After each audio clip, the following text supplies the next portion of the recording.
In this episode, I chat with Gurps about navigating burnout. We talk about pain as a catalyst for growth and how to break down big goals into manageable, actionable steps using his 4D framework. Welcome to Man Quest Define Meaning, where we help men navigate modern life, find their true purpose, and redefine manhood. I'm your host, James, and each week, inspiring guests share their journeys of overcoming fear, embracing vulnerability, and finding success. From experts to everyday heroes, get practical advice and powerful insights. Struggling with career, relationships, or personal growth? We've got you covered. Join us on Man Quest Define Meaning. Now, let's dive in. You only grow when you're uncomfortable. Good morning, Gurps. Can you tell me more? Absolutely, James. I want you to think about pain, the pain that you've felt in life, either mentally or even physically in some unfortunate cases as well. And I believe that pain is a very harsh teacher. And what I mean by that is like all the painful experiences that we have gone through in our lives. It might be the breakdown of a relationship, having lost somebody very close to us, redundancy, loss of job, like all of these drastic changes that have occurred in our lives. I think that's what I mean by pain. And I think that what I've learned over the years with some of the life events that have happened and occurred to me, which we'll delve into a little bit later, those change events happen to us to make us grow. And when we're going through those events, we feel a lot of pain. But that pain is there to make us stronger and make us better and make us more resilient for what's to come down the line in life. I come from a fitness modeling, bodybuilding background as well.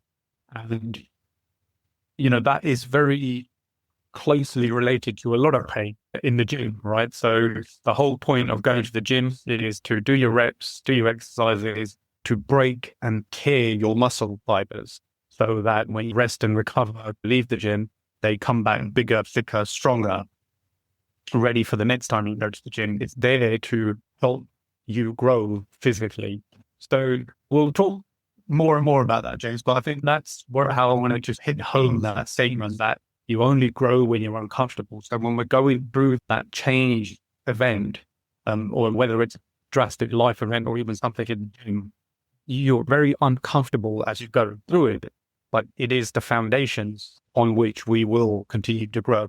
Does that make sense, James? I can relate because a lot of my growth over the last 10 years have been from breakups. But I also want to push that sometimes, even though I believe we can still grow when we're comfortable. But it almost has to be a willingness to grow. And I think that being comfortable and willingness is there's a difference between it. And so I feel like sometimes if you're in that comfortable space, you can be too comfortable. But at the same time, if you become aware that you're too comfortable, I always believe that if you have the willingness and the need and the want to grow, I think it can still happen, I think, but slow. Yeah, I do agree, James. I think you've got to have the fire in the belly to want to grow. And I don't think that fire in the belly, it's got to come from somewhere. Like you can't ignite that without having some sort of past experiences or some life events that have happened, something that's pushing you to want to grow. And yeah, I do agree with you. Perhaps you can grow when you're comfortable as well. But I've found in my experience, when you hit your sort of absolute lowest points, when you absolutely can't take enough of something, and that's when you feel like you've absolutely got to do something about it. Let's just take something as simple as weight loss, right? Summer holiday coming up, everybody wants to get fit, ready to go and get their beach body out. Over the year, you're gradually putting on more and more weight, and you're like, oh, diet starts Monday and I'll hit the gym on Monday, but that Monday never comes.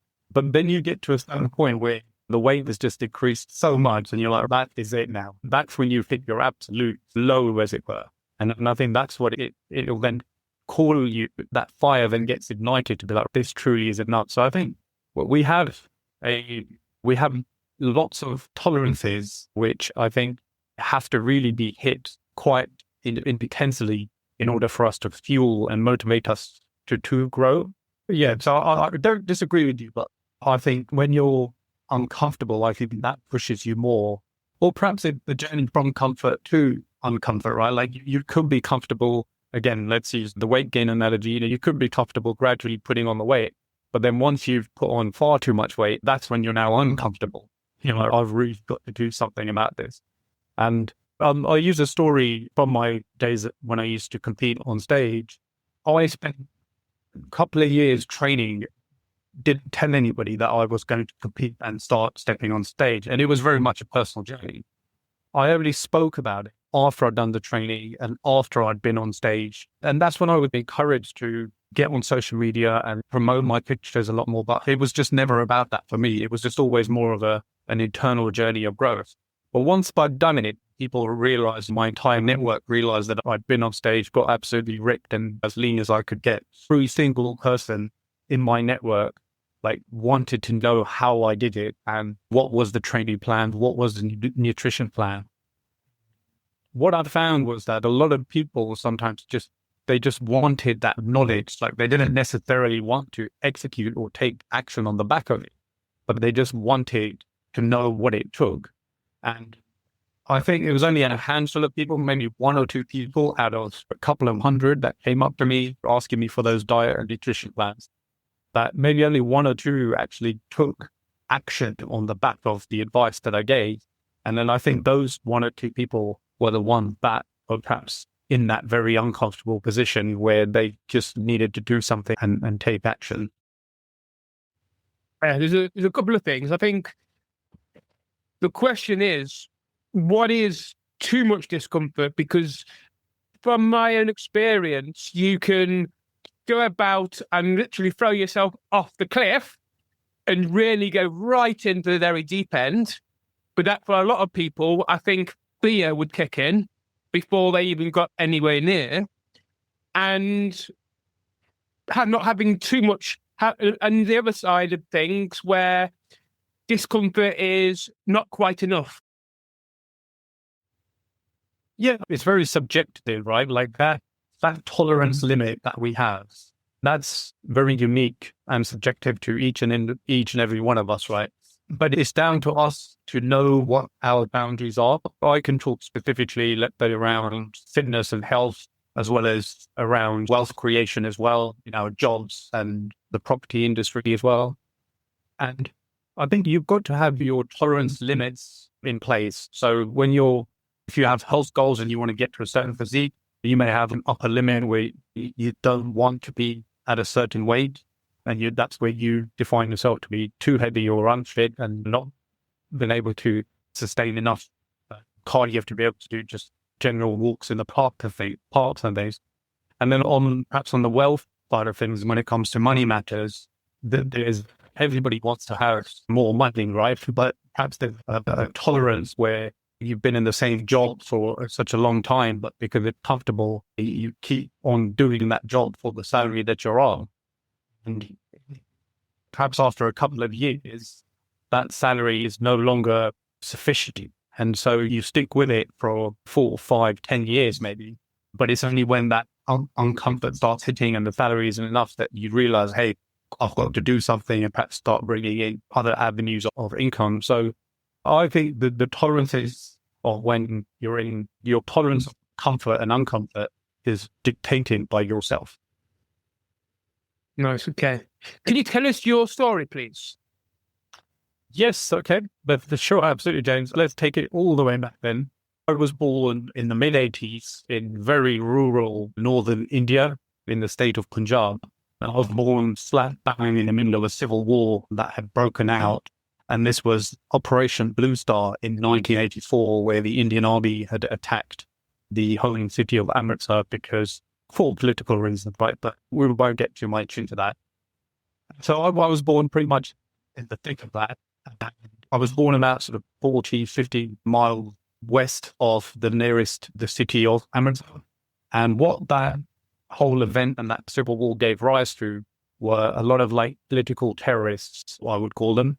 And they were running from the military and the police, and they would often go and hide out in very rural, remote farmhouses, one of which was mine and my family's. And they would come on horseback with shotguns loaded, fully loaded with armor and weapons. And then they would come to my farmhouse and hold my whole family hostage for weeks at a time, because they were running from the military and the police. And very often they held my family at gunpoint, threatening to kill whoever went to the police. But then you couldn't also go to the police because the police thought that you were on their side because you were harboring them and let them stay in your house. So you were damned if you did and damned if you didn't. And then, unfortunately, this went on, James, for a couple of years, really, to the second half of the 80s, going into the early 90s. And then my grandmother, who used to live with in India in those days, you had multi-generational, multi-family living under one roof. So it was my dad and my family, as well as his younger brother and his family and 3 kids as well, and my grandmother. And she would sometimes lock me up in some cases when these political terrorists would come on horseback and to avoid being kidnapped. And this went on, as they for a good 4 or 5, maybe 6 years or so. And then unfortunately, we've spoken about pain, like my in addition to these painful events, that the next event that would occur would perhaps shape and dictate the rest of my life, and which I still hold with me even today, is that my mother, unfortunately, a few years of this had gone on, and then she unfortunately decided to make a change in her life and everybody else's life, and she ended up taking her own life and unfortunately committing suicide. After that, my father thought enough is enough, and I'm there at 5.5 years old. I've witnessed the suicide of my mother and also these horrific events of these gunmen holding my family hostage. And my father thought enough is enough. So he brought me over to England when I was at 5.5 years old. And then that's where I really done all of my studying and education, university degree, and then landed into the banking and financial services industry. Just been gradually climbing the ranks over the last sort of 15 years or so, and currently sit within change management, deploying cybersecurity projects across global enterprises and pretty much in every country across the world. And using that experience, I've also had public speaking as a massive passion and hobby of mine. I've been a member of Toastmasters International for about 15 years. I've been part of the Professional Speaking Association as well. So that's always just been a hobby running in the background of my career. And very recently, I've just combined the two to want to give back all the experience that I've amounted. What I'm speaking about on stage in my talks is all of the nearly 2 decades of change management and deployment experience that I've mounted up. And with the view, James, I think to give back and perhaps in like a mentorship capacity, that's really why I step on stage and do talks. Is really over the years, and then unfortunately, a separate story, my father got killed when I was 21 in a horrific accident back in India again. I lost my parent, I'd say fairly at a young age, mom at 5 and then dad at 21. But I've never had that sort of guidance and holding on how to navigate or watch out for the pitfalls in life, and specifically deploying projects as well. So I've always learned the long way, the hard way, also made a lot of financial mistakes along the way as well. And so I've now wrapped all that up into a number of different talks and then step on stage, say, here's how I've done it. If you guys can take something away, then one person in the audience comes to me and says, that was brilliant and I learned so much from that talk. And I feel like I've done my job and really made a difference to even just one person. So that's me, James. It's truly inspiring. Can I ask, obviously throughout your life, you mentioned about some of the pitfalls and how you navigated them. What are some of the key pitfalls that you made? There's a few. So I was just trying to pick an example, whether to go in the professional space when deploying projects or perhaps in the personal space. So I'll speak specifically about, let's talk about burnout. I just want to focus on that, where perhaps I feel like a lot of people will be able to relate to, which is when we all take on too much. And really, in the society and the world we're living in at the moment, we're just absolutely bombarded with so many to-dos, right? That to-do list just keeps getting longer and longer. And I think I'd want to focus perhaps where we just take on too much work. And this happened to me but when I was 28, 29, I had just started a new job as an FX sales trader at State Street Global SSGN in Canary Wharf, so State Street Global, I forgot what the N stands for now, Global Management. And at the same time, I was also competing in fitness modeling. And so I had a competition coming up around about April 2015, this was. Both things were physically and mentally demanding, right? Like the job entailed me having to be online, logged on in the office. There's before COVID, so there was no working from home, logged on for 7:30, and then typically it's quite a lengthy shift, finish about 7, 7:30 again. And then after that, I had to then go to the gym as well, because I had that competition coming up. So I was eating 7 meals a day, doing my cooking, doing my prep in the evenings, training twice a day on top of a job that was asking 12 hours, not including commuting as well.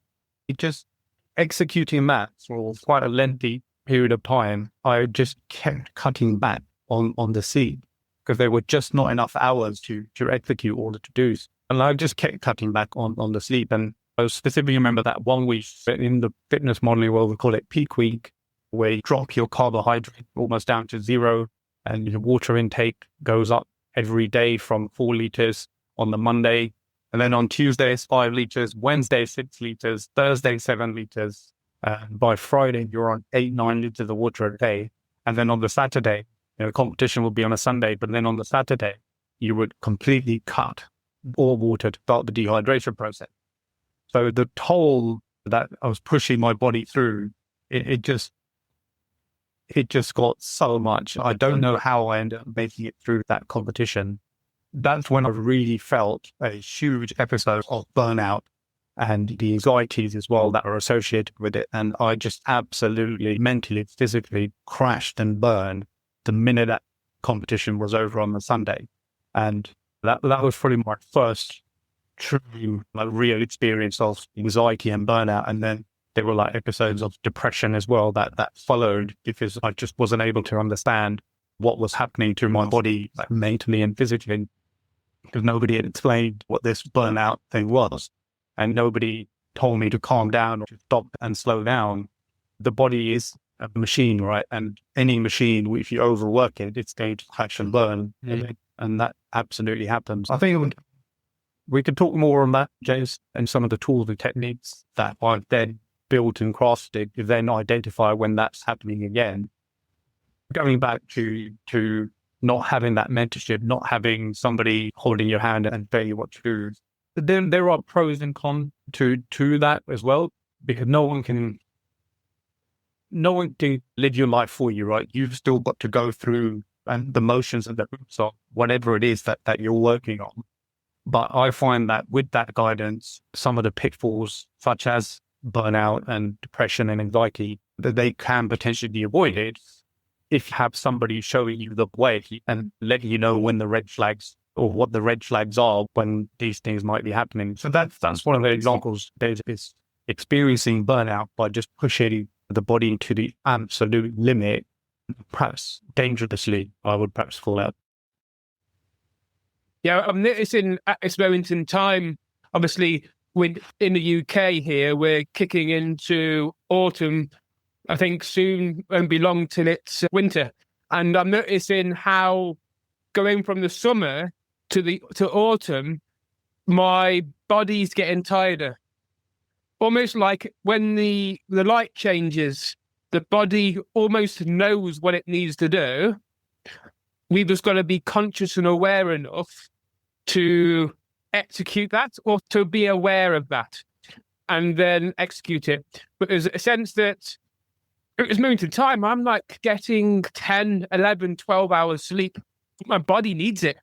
And I almost feel lazy sometimes because of all this. But in the end, I know that this is currently where I am with regards to my current state. What kind of tools and strategies do you use now to be able to navigate this? Yeah, James, you've touched on such a valuable point there about sleep. And straight away that sort of stuck out to me, because that is one of the biggest lessons I've learned, is emphasis on sleep and pushing your body to burnout, to absolute breakdown. Cutting back on sleep is one of the biggest contributors, I think, which contributes to burnout. So one of the biggest lessons I was probably getting in that, for that period of having started a new job in a very demanding front office environment in the banking industry, plus competing at the same time, just I kept easing into my sleep. So there were some nights I was getting about 2-3 hours sleep, if that, and just feeling like my heart just pounding like every day. And it was just, you just constantly trying to find more and more time. And all I did was keep eating into that sleep, but not then realizing just how important sleep is to the body, to all the organs, mentally, physically, spiritually. Like, sleep is by far one of the biggest lessons learned, is to basically sleep more. And one of the things I do quite a lot, James, which I encourage the audience, as well, if you're out there listening, is read as much as you can about anything you can. And I find quite a lot of mentorship guidance from books. When I can't find a mentor to perhaps help me with my next project, I'll turn to books, because they're a lot easier to get. Why We Sleep by Matthew Walker is a big recommendation that I would suggest. And that really was a bit of a game changer for me, because it just taught me so much about why we need to sleep. And it was just those epiphany moments. I was like, oh my God, what an idiot I was for cutting into sleep. Definitely, I'd say sleep more is one of those games and those lessons learned. The second one is around taking the weight off the brain. The brain just constantly ticking with thoughts, with anxieties, with worries, worries of past events. We're always thinking about things that mistakes or potentially worries from the past, or we're anxious and we suffer from anxiety about future events. But very rarely are we living in the moment, and are we actually here now present.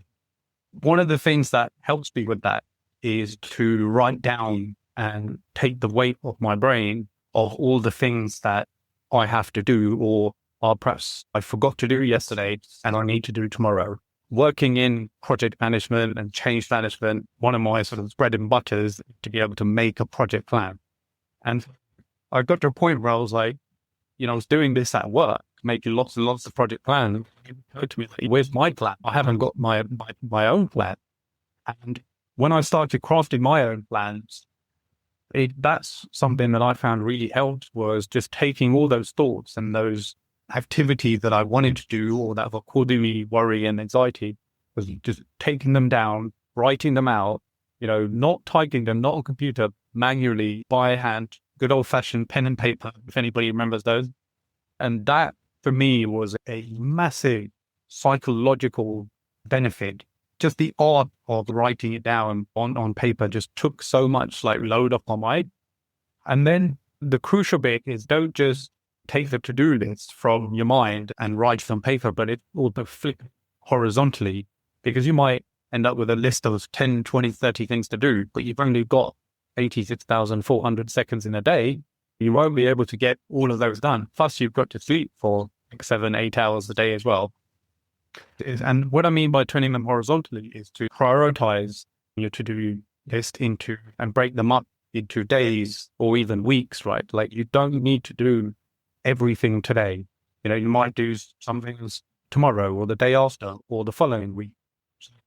By constructing my plan, I was able to just really take the weight off mind, because the mind's not as good at perhaps prioritizing.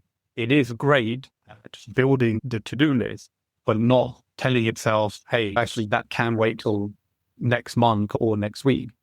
And that for me really helped. So it was read more and sleep more and build a plan. Something that I've started doing recently is, so I believe the brain is an absolutely magnificent machine.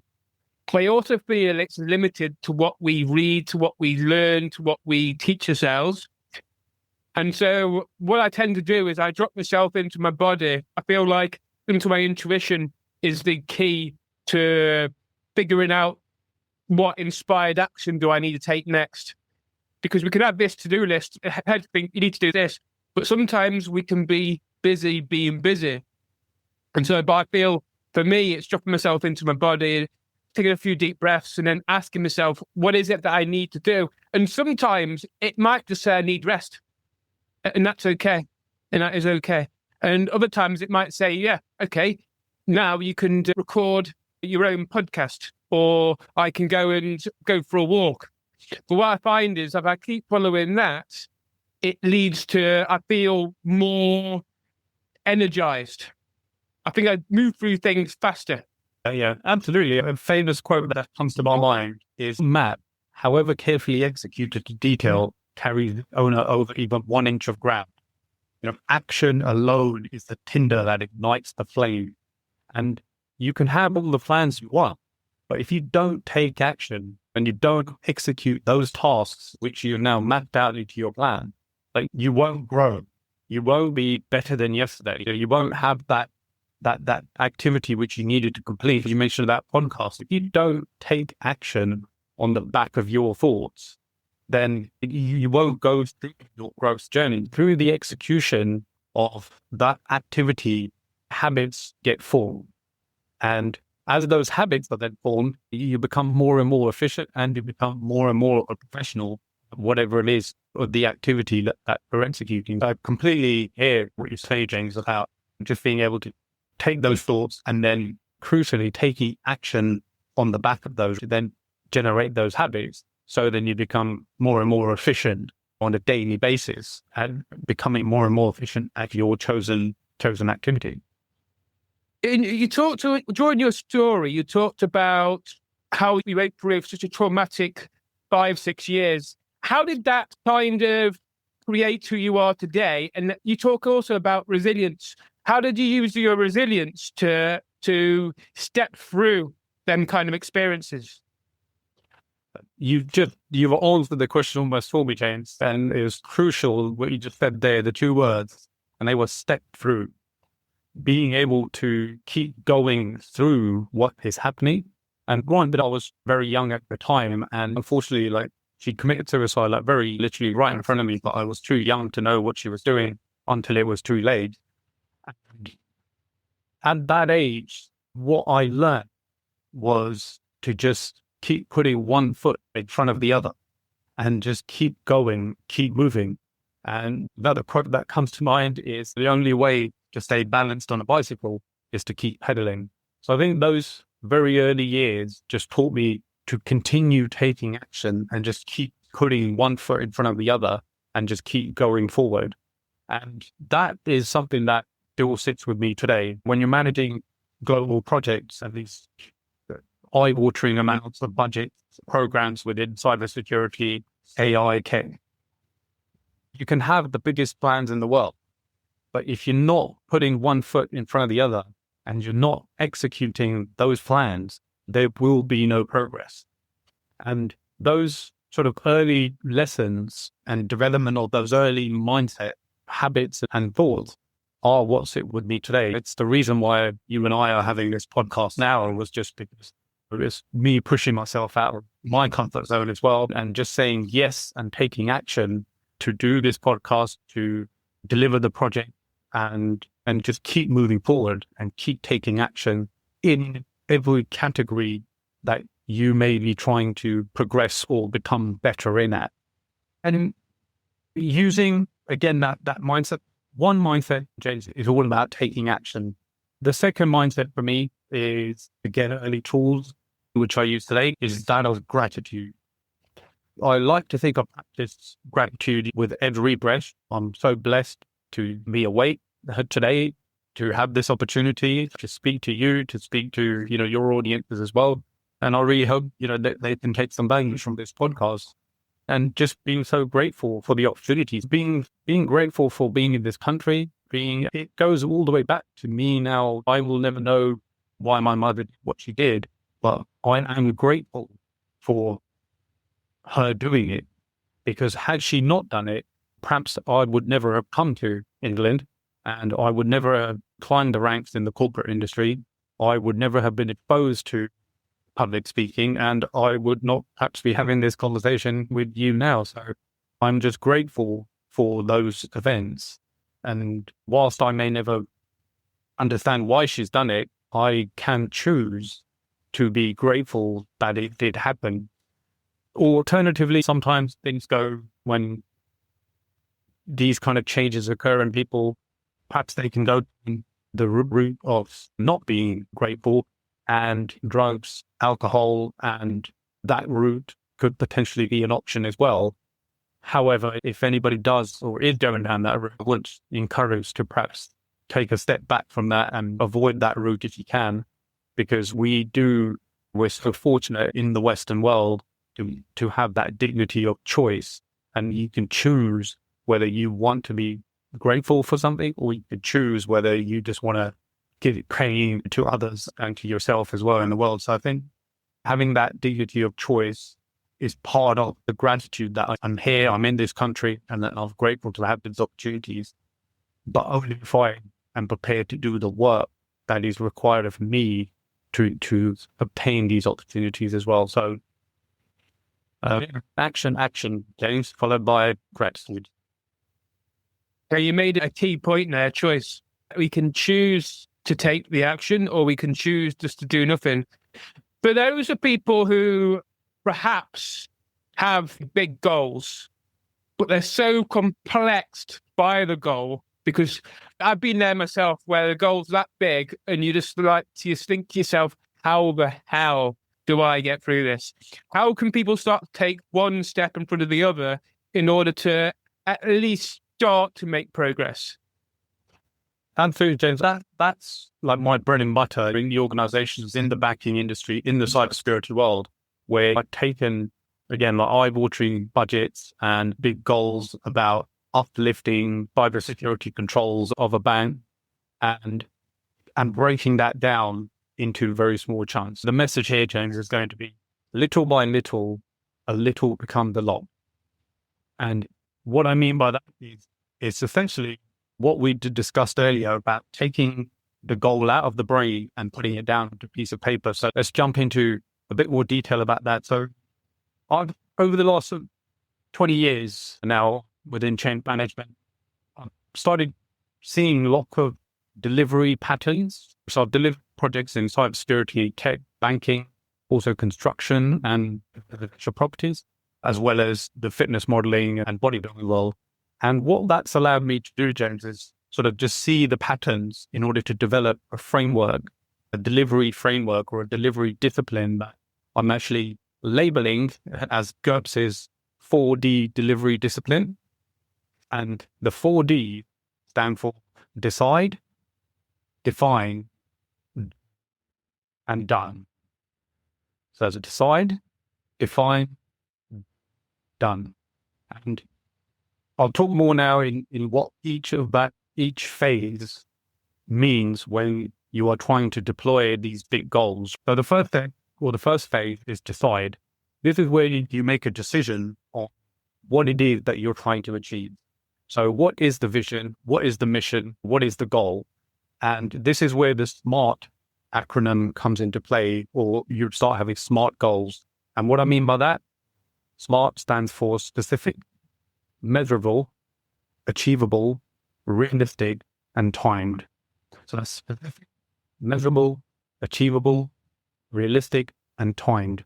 So as an example, for me, you want to purchase your first residential property in the UK within 9 months. So that's your decision. That's what you've decided to do. That's your mission, your vision. For an organization, it could be perhaps you want to relocate your entire workforce to new sparkly offices within 12 months or 24 months, depending on the scale of the organization. But that's really it. That's the decision. After the decide phase, James, we go into define phase. Now, this is where we'll take that initial vision and mission and we'll start breaking down the tasks that need to occur underneath it. Basically, this is where you start making your project plan. And as an example, this would be, let's take the property purchase. Tasks that occur underneath there would be things like initiating conversations with your broker, going out and doing viewings and finding estate agents and finding multiple properties that you need to go and view, getting hold of lawyers and solicitors, engaging with the council if there are any potential amendments or structural changes that you might wanting to be do to any of the properties. But you start mapping that list out and you basically start forming the entire list underneath that initial very first bullet point in the decide phase. So you start defining it. As well as that, you start flagging some of the risks that are involved in executing this project as well. So these could be market risks as well as project risks. And market risks are things that you can't control, right? I did a project back in October 2022 within the property. There was a property project. And if anybody knows what happened in October 2022, that was when our interest rates here in the UK just went sky high. I think from 0.25% all the way up to 6%. And so I ended up losing a fair amount of money as a result of that. But that was a risk that I had already factored into the project plan. And I wanted to proceed knowing that risk because that is a known market risk in the property industry, right? But you can't do anything about interest rates. It's outside of your control. Then we have project risks, which perhaps you can control. So these are risks associated with the project schedule, the project budget, the business benefits of the project, and also if you need other people or teams to help you with that project as well. So you can have risks in every element of those project risks, but this is where you start defining absolutely everything, that could go wrong in that project. And crucially, putting it next to that risk is how much this risk could cost you as well. And those costs will then start also helping you form your financial plan as well on how much this project is going to cost you. So after the define phase, then you go into do, which is JFDI. You know what JFDI stands for, ladies and gents? Just effing do it. Okay. Get on with it. Probably realize, James, I do love my acronyms, as I'm sure anyone in the back industry will attest to as well. We do use a lot of acronyms.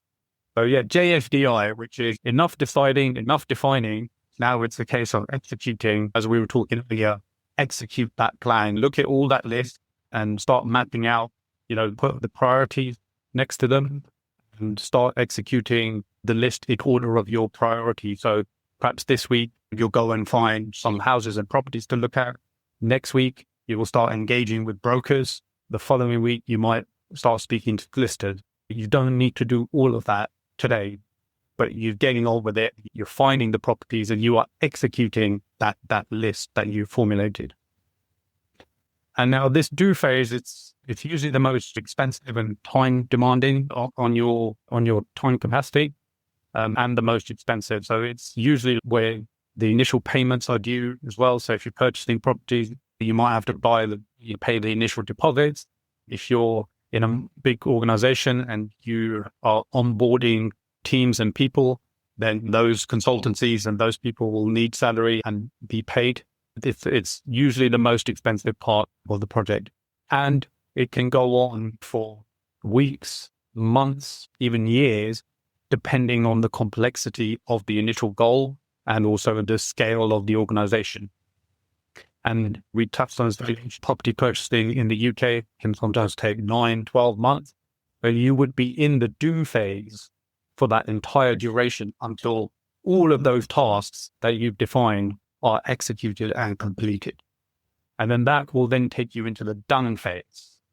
So decide, define, do, and then done. And this is where you basically look back at your entire project plan and you make sure that all the tasks have been executed and all the actions are closed. And then you've also formulated a lessons learned log. And the lessons learned log should have 3 things in there, which is what would you stop doing? What should you start doing? And what would you keep doing if you have to do a similar project next time, with a view to hopefully make it go faster and cheaper if you did this project again. And that's the debate that sometimes gets left out, is people don't go through or review to make sure all the activities have been delivered. The initial benefits of why you wanted to do this project, have they been realized? Have you achieved that initial mission that you first set out to achieve? So it's define, done. Celebrate. Sorry? Plus celebrate. Plus celebrate. Yes, absolutely. I think that's a key thing. Yeah, that sounds, because it gives a nice structure, I think, to any goal.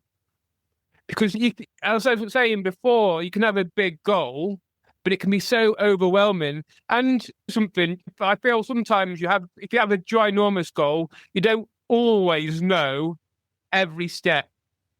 And there's a level, I feel like sometimes there's a level of trusting that when you take the first couple of steps, the other steps will show themselves as you proceed. Yeah. 100%, James. I think it's absolutely crucial. I was going to touch on this as well, is to remain very adaptable, right? Because the difference between the decide phase from the beginning to when you're in the do phase, they could be 9 months apart or 12 months apart. And your initial goal may have changed since you initially set out, right?